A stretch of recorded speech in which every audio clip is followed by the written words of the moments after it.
Bueno, para calcular la función de transferencia de circuito abierto cuando vamos a excitar a la red eléctrica con una fuente de corriente, recuerden que sería HDS es igual al voltaje 2 entre la corriente 1.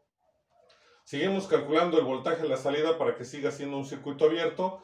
Vamos a trabajar ya con todo lo que se hizo en la parte anterior cuando se había alimentado con una fuente de voltaje. Ahora, eso les recomiendo cuando estén trabajando con el mismo circuito y tengan que calcular las dos funciones de transferencia. Si únicamente vamos a trabajar o vamos a calcular una función de transferencia, se acabaría todo. En este caso, como estamos calculando las dos funciones de transferencia del circuito abierto para el mismo ejercicio, ya no vamos a hacer todo el procedimiento. Vamos a trabajar a partir del punto donde teníamos el circuito ya transformado, asignado a las direcciones de las corrientes, pero ahora en vez de tener conectada una fuente de voltaje a la entrada, tenemos una fuente de corriente a la entrada cuyo valor es I su índice 1 de S. Nuevamente no nos interesa el valor. Asignamos los sentidos de las corrientes de la malla 1 y 2. Esto es de nuevo un circuito abierto donde entre la terminal 2 y 0,2 está el voltaje 2. Lo que está en morado sería la dirección de mi caída de tensión. Yo empiezo en 2 y termino en 0,2. Voy a pasar nuevamente por el voltaje del elemento 2 y por el elemento 2 y por el elemento 4. Ya sabemos entonces por qué queda positivo, porque la caída de tensión que está en morado con respecto a la corriente del elemento van en la misma dirección y entonces establezco que es el voltaje de la impedancia 2 y para la impedancia 4, la caída de tensión que está en morado va hacia abajo, igual a la corriente del elemento 4, más el voltaje de la impedancia 4. ¿Por qué paso por esos dos? Ya expliqué que el voltaje en la impedancia 6 es 0 debido a que quedó en un circuito abierto. Esta impedancia no tiene corriente y si no tiene corriente tampoco tiene voltaje. Sin que nos importe el valor de la impedancia, porque si yo tengo una impedancia de 1.000.000 de ohms, estoy exagerando, multiplicado por 0, pues me va a dar 0. Entonces, por eso es que el voltaje aquí es 0, su corriente es 0. No nos importa el valor que pudiera tener calculando voltajes y corrientes. Si estuviéramos calculando impedancias, sí nos importaría, que no es el caso. Entonces, nos queda el voltaje de Z2. Recuerden que es esta parte nada más. Sería la impedancia del elemento 2 por su corriente, 2, más Z21, que es el acoplamiento, que es igual a 1,2 por la corriente del elemento 1 que está aquí. Y la impedancia de Z4 pues sería más Z4 por su corriente 4.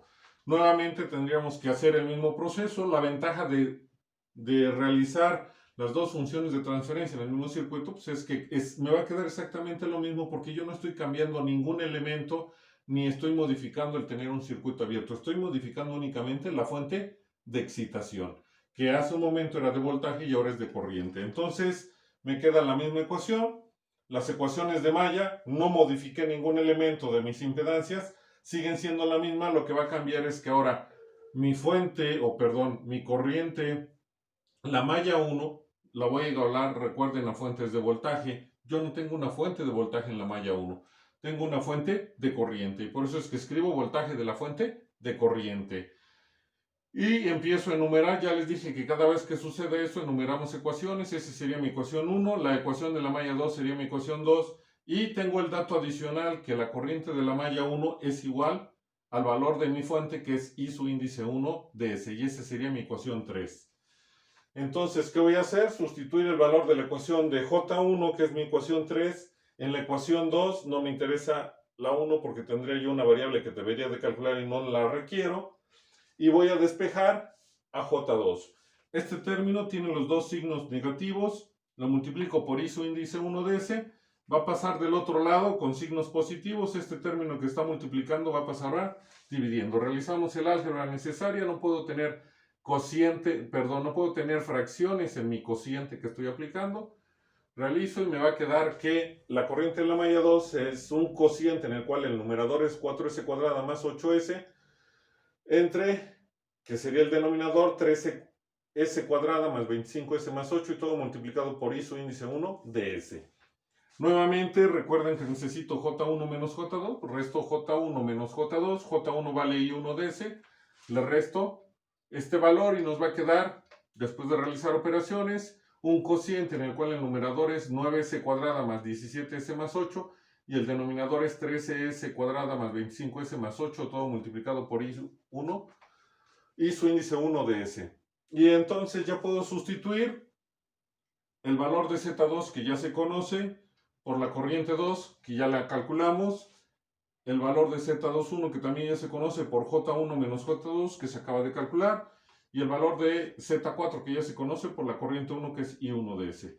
Haciendo el álgebra y todo el proceso matemático, tenemos que el voltaje 2 va a ser igual en el numerador a de nuevo un cociente en donde el numerador es 114 S cúbica más 372 S cuadrada más 338 S más 80. Y el denominador es 13 S cuadrada más 25S más 8 y todo multiplicado por I su índice 1 de S.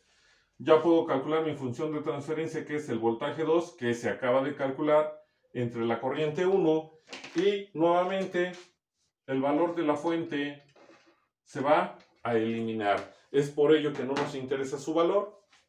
Y la función de transferencia que nos queda, que es un cociente, tenemos un polinomio en el numerador que es 114s cúbica más 372s cuadrada más 338s más 80. Y en el denominador 13s cuadrada más 25s más 8.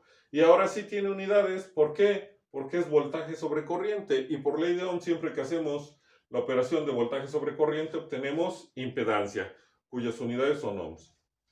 Y retomando la parte de hace un momento, teníamos un polinomio en el numerador, un cociente en donde el polinomio del numerador era igual al polinomio del denominador. Esa función es propia, de acuerdo a lo que les envié en el video y de los apuntes. Y en este caso tengo una función impropia. ¿Por qué?